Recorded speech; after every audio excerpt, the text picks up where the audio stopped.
और इस बीच बड़ी खबर आपको बता दें, मोदी सरकार के तीसरे कार्यकाल के पहले बजट पर घमासान जारी है। आज संसद के दोनों सदनों में जमकर हंगामा देखा गया। विपक्ष ने पहले संसद के बाहर प्रदर्शन किया, फिर सदन में सरकार के खिलाफ नारेबाजी की और अब विपक्ष कह रहा है कि बजट में विपक्ष शासित राज्यों से भेदभाव हुआ है।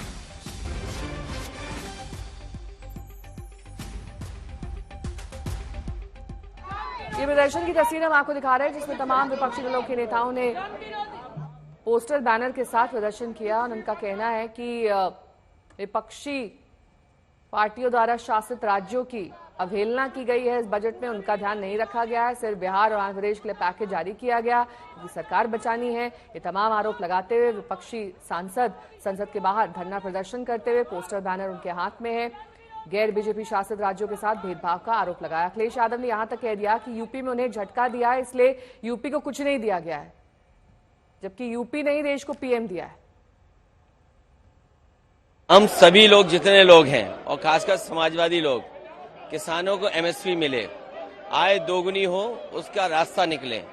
लेकिन इधर देखने को मिल रहा है समर्थन मूल्य किसान को न मिलकर के जो अलायंस पार्टनर जो सरकार बचा रहे हैं उन्हें समर्थन मूल्य सरकार दे रही है।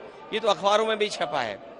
आप पहले बेरोजगार करते हैं, बेरोजगारी बढ़ाते हैं और उसके बाद ऐसी आधी अधूरी नौकरी लाते हैं जिससे किसी नौजवान का भविष्य बनने वाला नहीं है। इंटर्नशिप के बाद क्या होगा, उनको नौकरी कौन देगा। तीसरा, महंगाई को लेकर के सरकार कोई ऐसा ठोस कदम नहीं उठा पाई जिससे महंगाई नियंत्रण होती। अगर कहीं आपने मिडिल क्लास को कुछ सहूलियत भी दी है तो वो अपनी महंगाई से आप वापस ले रहे हैं। बड़े सपने दिखाए थे यूपी को, क्या मिला यूपी को? डबल इंजन की सरकार, तो डबल लाभ मिलना चाहिए था, दिल्ली का लाभ, लखनऊ का लाभ।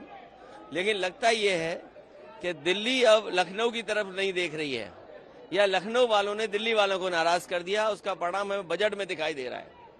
तो डबल इंजन का क्या फायदा हुआ? बिहार जा रहा है विकास, यूपी को क्यों छोड़ रहे हैं आप? बाढ़ अगर बिहार की रोकनी है तो नेपाल की बाढ़ रोके बिना और यूपी की बाढ़ रोके बिना आप बिहार की बाढ़ कैसे रोकेंगे?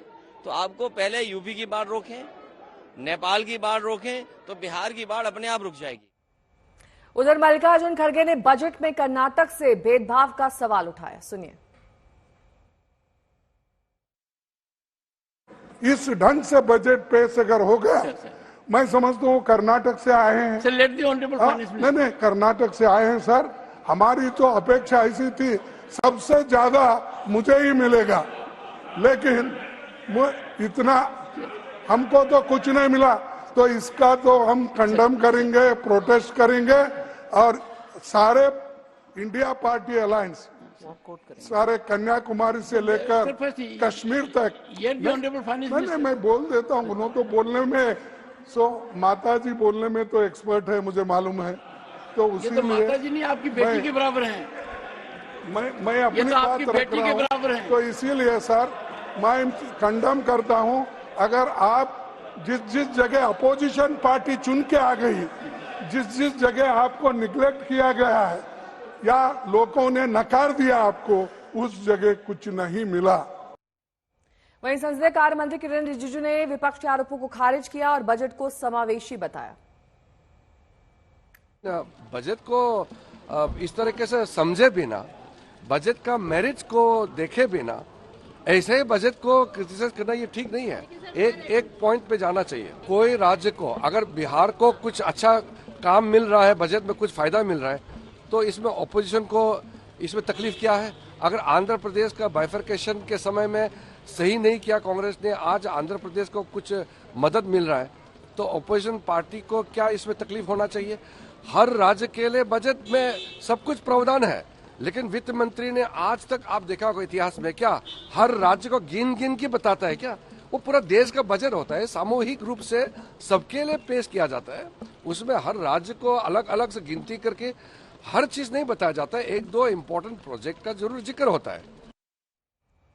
तो सरकार भले ये कह रही हो कि बजट समावेशी है, लेकिन विपक्ष इसे कुर्सी बचाने वाला बजट बता रही है और अपना हक मांग रही है।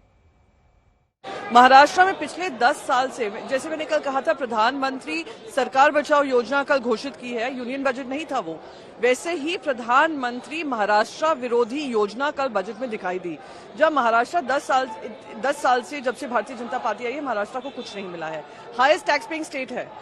हर एक रुपया जो जाता है केंद्र के पास, उससे हमें सिर्फ वापस 3 पैसे से लेकर 8 पैसे तक मिलते हैं। ये शर्मनाक है कि आज तक महाराष्ट्र के हित का काम नहीं किया। ये केवल अलायंस पार्टनरों को खुश करने के लिए बजट आया है। आंध्र प्रदेश और बिहार के लिए पूरा देश का बजट रखा गया है क्योंकि वो नाराज ना हो जाएं, और पंजाब को पूरे तरीके से इग्नोर किया गया है। हालांकि फ्लड रिलीफ के लिए, असिस्टेंस के लिए भी पंजाब नहीं रखा गया। पूरे देश भर में तमाम प्रदेशों को फ्लड असिस्टेंस दिया गया है, लेकिन पंजाब को, क्योंकि पिछली बार फ्लड आया था, हमारे किसानों की फसलें खराब होगी, बहुत भारी नुकसान हुआ, हमें किसी प्रकार का कोई रिलीफ नहीं दिया गया। इस देश का हर वर्ग निराश हुआ है, मात्र 2 व्यक्तियों को छोड़ के, नीतीश कुमार और चंद्रबाबू नायडू। मैं पूछना चाहता हूं कि वो राज्य जिन्होंने अभूतपूर्व समर्थन भाजपा को दिया, अपने राज्यों की लगभग सारी सीटें दे दी, जैसे कि दिल्ली है, गुजरात है, उड़ीसा है, हिमाचल प्रदेश है, झारखंड, छत्तीसगढ़ है, मध्य प्रदेश है, इन राज्यों को क्या मिला इस बजट में? इन राज्यों को कुछ नहीं मिला। और जिन राज्यों ने भाजपा को इतना समर्थन नहीं दिया, या जिन राज्यों के समर्थन से सरकार मुश्किल से चल पा रही है, जैसे कि बिहार और आंध्र, उनको सब कुछ लुटा दिया गया। मांग है कि ये बजट जिस प्रकार से रखा है, ये अपने सरकार को बचाने का बजट है। हमें आंध्र या बिहार को मिले उससे कोई आपत्ति नहीं है, लेकिन इन्होंने जिस तरीके से पूरे देश में और विशेष करके पश्चिम बंगाल के साथ 2021 में इन्होंने मात खाई, मुंह की खाई, धूल चटा दिया ममता बंदोपाध्याय ने इनको।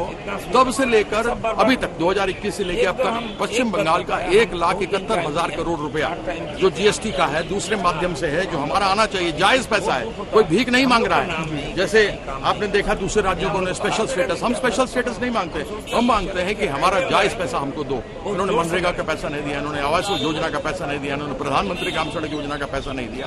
तो जो बजट इन्होंने किया है, मरता क्या ना करता, डूबते को तिनका सहारा नहीं, डूबते को 2AB का सहारा। 1A हो गया आंध्र और 2B हो गया बिहार। मांग है कि ये बजट तो बजट में बिहार को बम्पर हिस्सा मिला तो बीजेपी जेडीयू गदगद हो गई। वहीं आरजेडी अभी भी आरोप लगा रही कि बिहार को कुछ नहीं मिला है। बात हो रहा था विशेष राज्य का दर्जा पहले से खत्म हो गया है। हम लोगों ने ही कह दिया कि विशेष राज्य का दर्जा दीजिए या विशेष अधिकार के लिए मदद दीजिए। यहाँ के लिए जो जरूरत है बिहार के लिए, क्योंकि बिहार को भी आगे बढ़ना है।